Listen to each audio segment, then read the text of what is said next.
खबरें जो आपको सीधे जोड़ती हैं हमसे, जिनका आपकी जिंदगी पर होता है सीधा असर। खबरों की वही तस्वीर, बिना बदले बिना डरे, जज्बा सच का लिए, सच दिखाते हैं। कांग्रेस के दिग्गज शिवराज के गढ़ में जमकर बरसे। प्रदेश अध्यक्ष जीतू पटवारी ने भाजपा सरकार को पागल बताया, बुदनी को बताया भ्रष्टाचार का अड्डा। बुदनी के विकास पर खड़े किए सवाल। कांग्रेस के दिग्गजों को सुनने बुदनी विधानसभा क्षेत्र के हजारों महिला पुरुष पहुंचे। भेरुंडा अरुण यादव ने सहकारिता को डूबने का आरोप भाजपा प्रत्याशी पर लगाया। रोशनी यादव ने नर्मदा नदी से अवैध रेत खनन एवं बुदनी की सड़कों पर सरकार को अड़े हाथों लिया। बुदनी विधानसभा का चुनाव दिन ब दिन अपने रंग पर जमता हुआ दिखाई दे रहा है। आज कांग्रेस के दिग्गज नेता बुदनी विधानसभा के भैरुंडा पहुंचे, जिसमें प्रमुख रूप से राज्यसभा सांसद दिग्विजय सिंह, पूर्व केंद्रीय मंत्री अरुण यादव, कांग्रेस के प्रदेश अध्यक्ष जीतू पटवारी, मध्य प्रदेश प्रभारी जितेंद्र सिंह, पूर्व मंत्री सज्जन सिंह वर्मा, कांग्रेस प्रत्याशी राजकुमार पटेल, महिला कांग्रेस प्रदेश अध्यक्ष विभा पटेल, महिला कांग्रेस प्रदेश प्रवक्ता रोशनी यादव सहित कई पूर्व मंत्री व वर्तमान विधायक मौजूद रहे। जब एक और कांग्रेस प्रत्याशी राजकुमार पटेल के पक्ष में कांग्रेस प्रचार प्रसार में कांग्रेसी के दिग्गज नेता बुदनी की जमीन पर उतर आए हैं, तो भाई बुदनी की जनता भी हजारों की संख्या में राजकुमार पटेल के समर्थन में खुले में आकर कांग्रेस की छोटी सभा हो या बड़े कार्यक्रम, हजारों की संख्या में महिला पुरुष पहुँच रहे हैं। शिवराज के गढ़ में कांग्रेस के कई नेता जमकर बरसे। पूर्व केंद्रीय मंत्री अरुण यादव ने विधानसभा में विकास को लेकर कई सवाल उठाए। राज्यसभा सांसद दिग्विजय सिंह ने सभा को संबोधित करते हुए कहा, बीजेपी ने ऐसे व्यक्ति को टिकट दिया है जिन्होंने सहकारिता में रहकर पूरी सहकारिता को बिठा दिया है। आज केंद्र कृषि मंत्री के क्षेत्र में खाद नहीं मिल रहा है। क्षेत्र में कई तरह की परेशानियां हैं, जिसके चलते आपको राजकुमार पटेल को समर्थन करना है, जो सुख दुख में आपके साथ खड़े रहते हैं। वहीं जीतू पटवारी ने सभा को संबोधित करते हुए कहा कि शिवराज सिंह चौहान के चुनाव लड़ने से पहले यह बुदनी विधानसभा कांग्रेस का गढ़ रहा। वहीं जनता ने बीजेपी को वोट नहीं करते हुए एक मुख्यमंत्री को वोट किया था। भाजपा द्वारा रमाकांत भार्गव को टिकट दिए जाने पर सवाल खड़े किए और कहा कि पिछले चुनाव में 70% वोट फर्जी डाले थे, जिन्हें रोकने का काम कांग्रेस के कार्यकर्ताओं को करना है। महिला कांग्रेस प्रदेश प्रवक्ता रोशनी यादव ने सरकार पर मां नर्मदा के अस्तित्व के साथ खिलवाड़ एवं बड़ी बड़ी मशीनों से हो रहे अवैध रेत खनन एवं रोड पर भूखी मर रही गौ माता पर मोहन सरकार एवं पूर्व मुख्यमंत्री पर गरजते हुए बोला कि बुदनी को भाजपाई नेताओं ने अवैध खनन एवं भ्रष्टाचार का गढ़ बना दिया। बुदनी की जनता को बुरी तरह छला जा रहा है। विकास के नाम पर बुदनी और प्रदेश में भाजपा के नेताओं का विकास हुआ। चलो चलो चलो चलो चलो विजय भाई, एकदम निरंतर आप क्षेत्र में प्रचार पे है, किस प्रकार का समर्थन मिल रहा है। आज भी बड़ी सभा थी, किस प्रकार का समर्थन जनता से और किसानों से मिल रहा है। मैं धन्यवाद देना चाहता हूँ आप सभी पत्रकार को। और इससे पहले कि हम औपचारिक चर्चा चालू करें, औपचारिक रूप से मैं आप सबसे दिवाली और तमाम त्योहारों की बधाई देता हूँ। पर्चा बनने के बाद से लगातार पूरी विधानसभा में जहाँ तक मैं पहुँच सकता हूँ पहुँचने का प्रयास कर रहा हूँ। हर गांव तक एक लक्ष्य लगाए थे, हर गांव तक पहुँचने का प्रयास करें और ज़्यादातर कोशिश करके सुबह 7-8 बजे निकल के रात में 3-4 बजे तक इतना कर पाता हूँ, कर रहा हूँ। अच्छा समर्थन मिल रहा है। एक जो भरोसा था कि क्या मैं कर पाऊँगा, अब मैं कह सकता हूँ कि हाँ हो सकता है मैं ये कर पाऊँ। समर्थन वोट में कन्वर्ट हो पाएगा? वोटिंग ट्रेंड चेंज होगा, क्योंकि अब एक उपचुनाव ये मान के चलिए कि केवल एक व्यक्ति का चुनाव नहीं है, मुद्दों का भी चुनाव है। देश में भी जो परिवर्तन हुआ है, भारतीय जनता पार्टी ने नारा दिया था अब की बार 400 पार। जब लोकसभा के परिणाम आए तो 240 पे जाके भारतीय जनता पार्टी रुकी।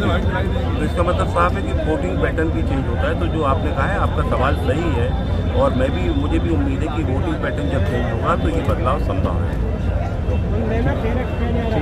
चलो ठीक है, पूछो। ये आईडी दिख रही है आज की धरती पर परिवर्तन का आगाज है। ये कांग्रेस पार्टी जिसने लगातार देश की आज़ादी से लेकर उन्नति तक अपनी शहादतें दी। ये धरती वो धरती है बुधनी जिसमें कांग्रेस से प्यार किया जाता है। जो शिवराज जी को मत मिला, वोट मिला, वो मुख्यमंत्री को मिला, न कि बीजेपी को मिला। अभी राजकुमार पटेल जी उनका पूरा परिवार जिस तरीके से बुधनी के परिवारजनों की सेवा की, नरसुलागंज के भेरुंदा के परिवारजनों की सेवा की, पूरे जन जन में लगातार बने रहे, राजनीतिक किसी भी परिस्थिति पर जनता से नाता रखा, उसका असर चुनाव में दिख रहा है। मैं मानता हूं बुधनी की जनता को सौभाग्य है कि वो मतदान और मतदाता और लोकतंत्र को ताकत देने में महत्वपूर्ण भूमिका निभाई। हमारे कांग्रेस पार्टी का एक एक कार्यकर्ता तन मन धन से एकजुट होकर यहाँ लगा है और 100% विजयपुर और बुधनी हम जीतेंगे। कमलनाथ जी को बुखार है 103। धन्यवाद। किस प्रकार का समर्थन कांग्रेस पार्टी को दिखाई दे रहा है? अरे भैया देखिए, एक पूर्व मुख्यमंत्री के रूप में बुधनी के माता पिता या यहाँ के भाई बंधु जो अपेक्षा होनी चाहिए थी बुधनी के विकास को लेकर के, आज जब मैं स्वयं यहाँ अपनी गाड़ी से चलकर आती हूँ तो पूरी सड़कें जर्जर पाती हूँ, मेरी पूरी गाड़ी में बाजा बजता हुआ आता है। तो आप पूरे देश का, प्रदेश का बाजा बजाने में क्यों लगे हुए हैं? आप यहाँ रोजगार की बात करते हैं, महिला अत्याचार में मध्य प्रदेश नंबर 1, दलित अत्याचार में नंबर 1, ना आप युवाओं को रोजगार दे पा रहे हैं और आप कहते हैं एक तरफ नौकरी निकालने की बात कर रहे हैं। तो मुझे लगता है आज सबसे बड़ी चीज, जहां हम नर्मदा माँ को पूजते हैं, गौ माँ को पूजते हैं और आप अपने प्रवचनों में केवल सनातन का गुणगान करते हैं, आज लाखों गायें सड़कों पे मरती हैं और उन सड़कों पे गायों को बचाने के कारण मनुष्य भी मरता है। तो आप किसको बचाने की बात कर रहे हैं? आज यहाँ पे जानवर भी मर रहे हैं और यहाँ पे नर्मदा माँ जिसको पूजना चाहिए, वहां से आप अवैध रेत और उत्खनन जो है डंपर भर भर के निकल रहे हैं कि हम लोग भी जाम में फंस रहे हैं। तो यहाँ की अव्यवस्था क्या है? आप खुद यहाँ से, आपके पूर्व मुख्यमंत्री शिवराज जी कहते हैं कि मैंने अमेरिका जैसी सड़कें बना दी। जरा आप सब मुझे बताएं, आप यहाँ पे मौजूद हैं, कहाँ पे आपको अमेरिका जैसी सड़कें नजर आती हैं? और आप ऐसे प्रत्याशी को टिकट देते हैं जिनका यहाँ पूरे बुधनी के लोगों ने मुझे बताया कि कभी सांसद होने के दौरान उनके ग्लास का कांच नहीं उतरता है। आप खुद अर्श से लेके, आप जो है फर्श बिछाने वाले से लेके आप अर्श तक पहुंच जाते हैं। आप यहाँ के किसान, गरीब माँ, आप लाडली बहना की बात करते हैं। अरे तो बुधनी की जो लाडली बहनें हैं उन आधे से ज्यादा बहनों को जो है लाडली योजना से नहीं जोड़ा।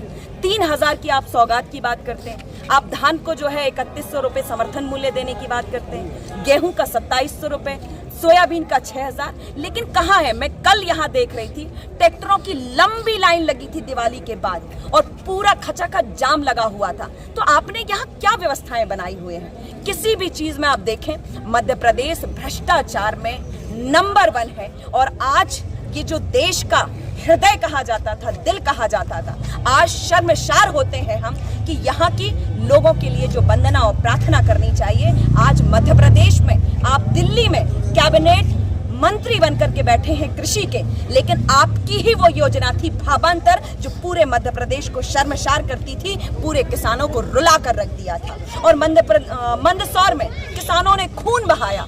आपको यहाँ मुख्यमंत्री के तौर पे, जो कि मुख्यमंत्री के आपको बेटा बुधनी का माना जाता है, तो बुधनी की जनता ने हमेशा आपको सराहा।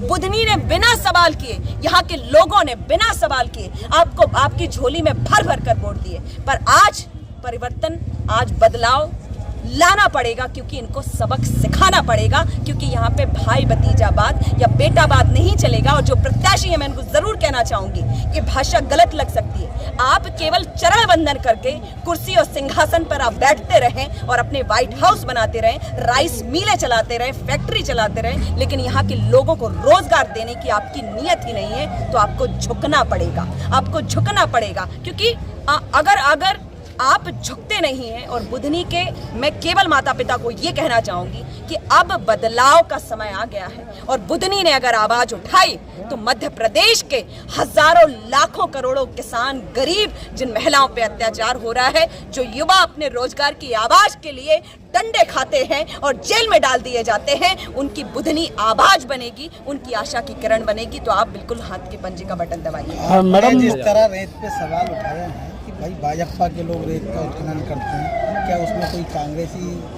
लोग इन्वॉल्व नहीं है?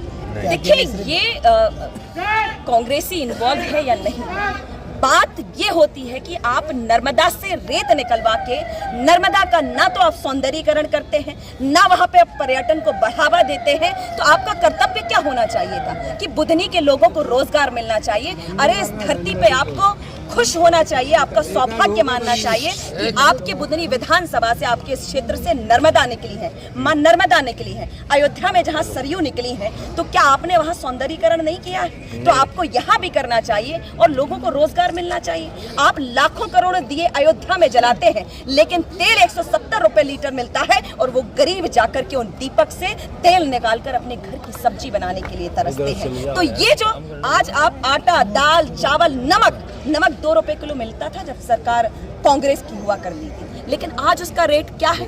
तो आप एक तरफ कहते हैं कि महंगाई, सबका साथ सबका विकास, और ये जरूर पूछिएगा कि आप इस तरह के जो नारे देते हैं, आप कहते हैं सबका साथ सबका विकास और कहते हो कि बटोगे तो कटोगे। अगर जब कटेंगे हिंदू मुस्लिम भाईचारे का संदेश आप नहीं दे सकते, तो जब आग लगती है ना, तो उसमें हमारे घर भी आते हैं, सबके घर जद में आते हैं, तो आप भी नहीं बचोगे। अवैध खनन का आपने मुद्दा उठाया, विधानसभा में 60 से ऊपर विधायक कांग्रेस, क्यों विधानसभा में कांग्रेसी विधायक मुद्दा नहीं उठाते अवैध खनन का, बुधनी का? देखिए लगातार मुझे लगता है, चूंकि मैं पार्टी की एक जिम्मेदार प्रवक्ता हूं और शायद विधायकों की आवाज वहां तक नहीं पहुंची हो, लेकिन मुझे लगता है मेरे विधायकों के द्वारा ही, मेरे कार्यकर्ताओं के द्वारा ही मुझे अवगत कराया गया है। क्योंकि जिस तरीके से कल के दौरे के दौरान हमने देखा कि लाइन से डंपर लगे हुए हैं, हर गांव में डंपर खड़े हुए हैं, जाम लगा हुआ है। तो ये रेत उत्खनन से अगर आप बुधनी अवैध उत्खनन भी कर रहे हैं और अगर बुधनी के लोगों का भला कर रहे हैं, आप यहाँ आके मेडिकल कॉलेज के नारियल फोड़ते हैं, आप फैक्ट्री के नारियल फोड़ते हैं। आपने कितना मेडिकल कॉलेज बना दिया। कल मैं एक वसुदेव गांव में गई, वहां 180 लोग डेंगू के मरीज थे। आपने उनके लिए क्या व्यवस्था की? तत्काल हमारे जो है वरिष्ठ नेता अरुण यादव जी ने और प्रत्याशी ने फोन किया कि आप जाके तत्काल कैंप लगाइए। तो आपकी व्यवस्थाएं क्या है? वहां आपने सुना मंच पे बोला कि हार्ट का एक डॉक्टर बुलवा दीजिए। तो ये समस्याएं एक मुख्यमंत्री के क्षेत्र में बिल्कुल नहीं होनी चाहिए थी, ताकि जब हम चुनाव के दौरान आए हमें मुद्दे मिले, सवाल मिले। क्यों ये सवाल खड़े होते हैं? ये तो आपको पूछना चाहिए, आप भी एक जिम्मेदार स्तंभ है, आपको ये लगातार पूछना चाहिए कि जब इस तरह की आप धांधली करते हैं, इस तरह का भ्रष्टाचार करते हैं, तो कम से कम भ्रष्टाचार का पैसा आप अपने व्हाइट हाउस में लगाते हैं, जरा जनता के भी